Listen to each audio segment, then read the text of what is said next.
안녕하세요. 오늘의 술상입니다. 오늘 돼지 껍데기를 먹는 방법은 이렇습니다. 일단 돼지 껍데기를 하나 집어주고, 돼지 껍데기를 보시면 여기 지방층이 있거든요. 이 지방층이 많으면 많을수록 더 부드러우니까 그 점 생각해 주시고요. 여기서 먼저 콩가루가 잘 묻기 위해 소스를 이렇게 발라줍니다. 소스를 틈 없이 발라주고, 그리고 그 위에 콩가루를 착! 콩가루를 좋아하지 않으신 분들은 다른 걸 찍어 먹으셔도 좋겠지만, 자고로 돼지 껍데기는 콩가루라고 할 수 있죠. 그 다음 이렇게 뭔지 모르게 변한 돼지 껍데기를 하나 집어주시고 그대로 먹어주시면 됩니다.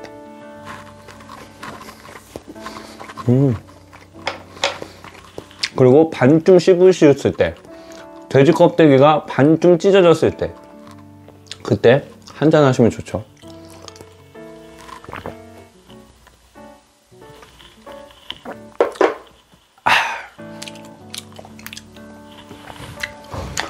맛있다. 오늘 저희가 먹으면서 얘기해볼 주제는요, 술자리에서 없어져야 되는, 하지만 없어질 수 없는 필요 악 같은 존재, 바로 술자리 속 뒷담화입니다. 누군가한테 술자리 속 뒷담화에 대한 단점과 장점을 말해보라고 하면 누구든 말할 수 있을 것 같아요. 당연히 단점은 누가 없는 곳에서 누군가의 이야기를 한다는 건 어떤 오해를 많이 불러일으킬 수도 있고, 애초에 다른 사람 앞에서 할 수 없는 말은 뒤에서도 하면 안 되는 것이기 때문에 애초에 잘못됐다고 할 수 있죠. 하지만 이 술자리의 뒷담화를 바로 없애자 라고 하면 거의 불가능한 일인 것 같아요. 일단 장점이라고 말하기는 좀 그렇지만, 술자리의 뒷담화는 엄청난 효과를 가지고 있어요. 만약에 술자리 분위기가 어색하다고 칩시다. 그럼 저희는 보통 할 얘기가 없잖아요. 그럴 때 술자리에서 누가 뒷담화를 한다, 그러면 그보다도 결속력이 낮아지는 일은 없겠죠. 그만큼 결속력이 커지고, 만약 친하다면 그거는 말도 없이 그날 술자리 분위기는 최상을 찍을 겁니다. 저희가 친해도 애초에 정적인 분위기가 생기는 때가 있잖아요. 예를 들어서 막 신나게 얘기하다가 갑자기 이렇게 조용해지는, 그럴 때는 아무리 친해도 살짝 어색해요. 근데 그럴 때 누가 야 근데 걔 있잖아, 그거 좀 별로지 않아? 라고 말하는 순간 바로 대화 주제를 찾고 술자리 분위기는 엄청 좋아질 겁니다. 이것처럼 술자리 속 뒷담화는 엄청난 힘을 가지고 있는데요, 이게 되게 앙큼한 매력을 가지고 있는 게 뭐냐면, 우리가 뒷담화를 하면서 위험한 행동이지만 그만큼 큰 비밀이 같이 생기는 거잖아요. 그래서 가지고 있는 사람들의 관계가 되게 끈끈해지는 데 도움이 된다고 해요. 만약에 뒷담화를 없애기 위해 모든 사람들이 착해진다고 쳐도, 그러니까 뭐 착한 사람, 뭐 간디, 모든 사람이 간디가 된다고 해도 어떤 간디는 그 간디를 욕하게 될 거예요. 술자리에서. 뭐 그 간디 그 뿌이트 안경 봤어? 그거 되게 별로지 않아? 약간 이런 식으로요. 그만큼 사라지기 힘든 게 술자리의 뒷담화겠죠. 뒷담화를 사라지게 할 수 없으면 변화를 주어야 된다고 생각해요. 어차피 없애지 못하는 거 조금 더 나은 방향으로 이끌어갈 수 없을까. 그래서 건전하고 공평한 뒷담화 문화를 한번 제가 생각을 해봤어요. 말이 안 되는 소리라도 한번 얘기를 해보도록 하겠습니다. 일단 첫 번째 규칙은 날조와 인격 모독은 금지입니다.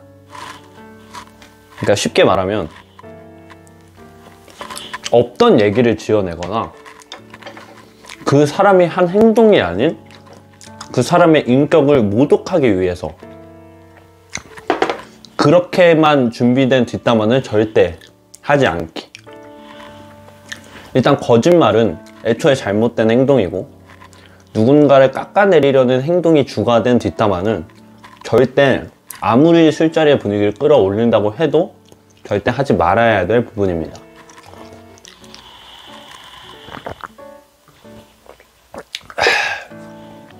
두 번째는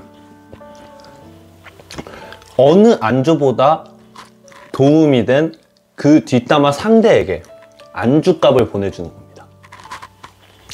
만약에 예를 들어서 여러분들이 집에서 TV를 보고 있어요. TV를 보고 있는데 갑자기 카카오톡이 올립니다. 5명한테 카톡이 옵니다. 5명한테 3,000원씩 총 15,000원이 도착합니다. 그러면서 그 사람들이 오늘 진짜 고마웠어, 안주값은 내가 보낼게 라고 이렇게 해줍니다. 그러면 여러분들의 기분은 어떨까요? 오늘 내가 욕을 먹었네. 기분이 나쁘네. 근데 통장에 들어오면 15,000원. 이 15,000원이네.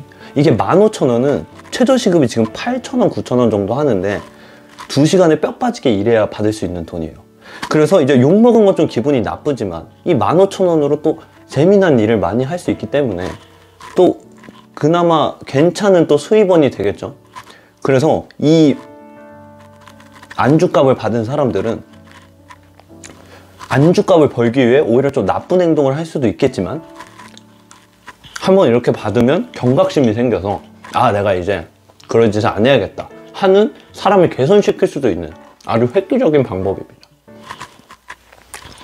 그리고 세 번째는 연예인을 욕할 때입니다.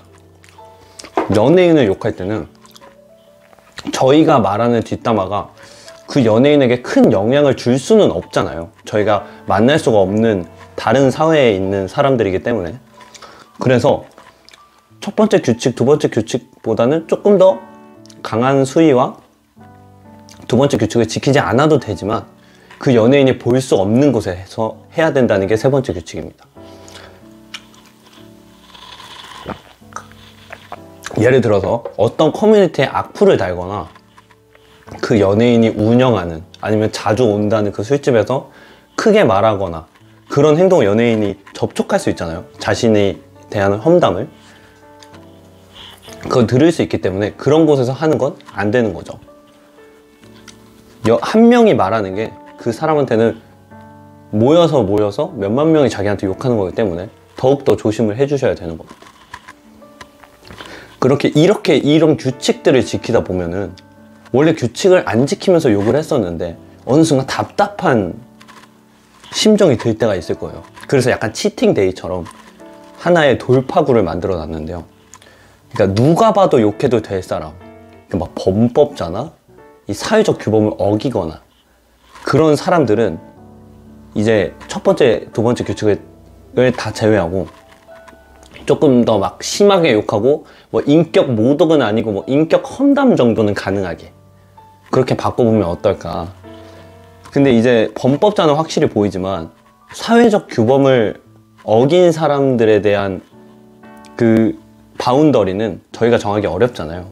그래서 만약에 정하실 때는 내 친구 중에 가장 이상적인 친구들 5명을 모아놓고 이 사람이 규범에 어긋난다 싶으면 이렇게 손을 대게 해서 과반수 이상 거수했을 때, 그때 사회적 규범을 어긴 사람으로 해서 이제 뒷담화를 좀 세게 할 수 있다. 약간 이런 규칙들을 정해보는 건 어떨까 생각이 드네요.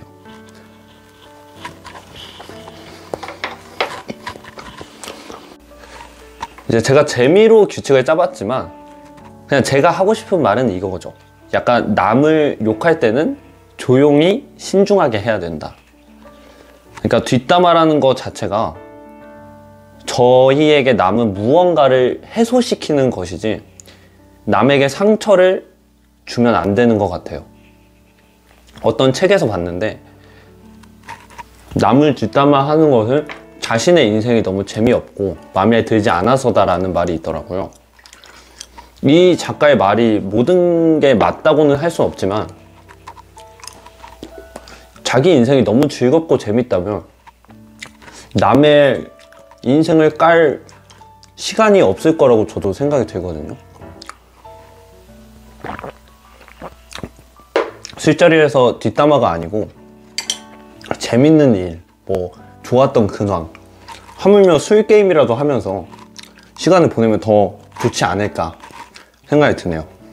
저도 많이 해봤기 때문에 반성을 하면서 여러분들도 모두 즐겁고 건강한 술자리를 가졌으면 하는 바람을 담아서 마지막 짠을 하고 끝내겠습니다.